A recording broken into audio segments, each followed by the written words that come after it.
Tirupati SV university, SV vedic యూనివర్సిటీలో చిరుత సంచారం కలకలం రేపుతోంది. ప్రహారీ గోడ దాటి రావడంతో విద్యార్థులు, సిబ్బంది భయాందోళనకు గురవుతున్నారు. గత 2 నెలలుగా తరచుగా చిరుతలు వస్తుండటంతో టెన్షన్ పడుతున్నారు.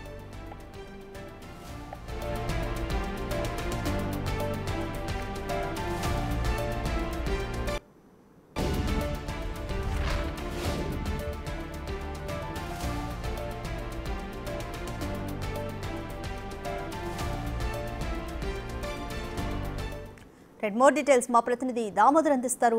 దామోదర్, తిరుపతి ఎస్వి యూనివర్సిటీలో చిరుత సంచారం అనేది గత కొన్ని రోజులుగా కూడా విద్యార్థులంతా, సిబ్బంది కంప్లైంట్ చేస్తున్నారు.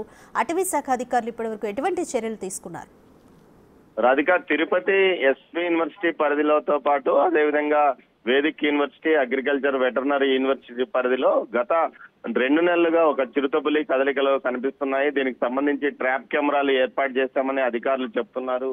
ట్రాప్ కెమెరాలు ఏర్పాటు చేసినప్పటికీ బోన్లు ఏర్పాటు చేయలేదు. అయితే ఈ మధ్య కాలంలో చిరుతపులి తన పిల్లలను కూడా అక్కడ పెట్టుకుందని సమాచారం రావడంతో అటు విద్యార్థుల సాయంతో అనువనువు గాలించిన పరిస్థితి. అయితే చిరుతపులి పిల్లలు కానీ కనిపించలేదు. అయితే తాజాగా చిరుతపులి ఆ ప్రాంతంలోనే ప్రతిరోజు తిరుగుతుందనే ట్రాప్ కెమెరాల్లో రికార్డ్ అయ్యి తాజాగా నిన్న రాత్రి ఏదైతే ఎస్వి యూనివర్సిటీలోనే లేడీస్ హాస్టల్ సమీపంలో చిరుతపులి కదలికలు కనిపించాయి. దీంతో ఆ విషయాన్ని ఉన్నతాధికారులకు ఏదైతే అమ్మాయిలు తెలియజేసిన పరిస్థితి. వెంటనే అక్కడికి వచ్చిన సిబ్బంది ఎవరు బయటికి రాకూడదు, రాత్రి 6 గంటలు దాటితే ఎవరు బయటికి రాకూడదు అంటే కూడా ఆదేశాలు జారీ చేసిన పరిస్థితి. అదేవిధంగా ఉదయం 6 గంటల తర్వాతనే హాస్టల్స్ నుంచి బయటికి రావాలి, బయట వ్యక్తులు ఎవరు లోపలికి రాకూడదు అని చెప్తారు. కానీ బోన్లు ఏర్పాటు చేసి చిరుతపులను పట్టాలంటూ కూడా ఏదైతే విద్యార్థులు డిమాండ్ చేస్తున్న పరిస్థితి. మొత్తం మీద దీనికి సంబంధించి పూర్తి స్థాయిలో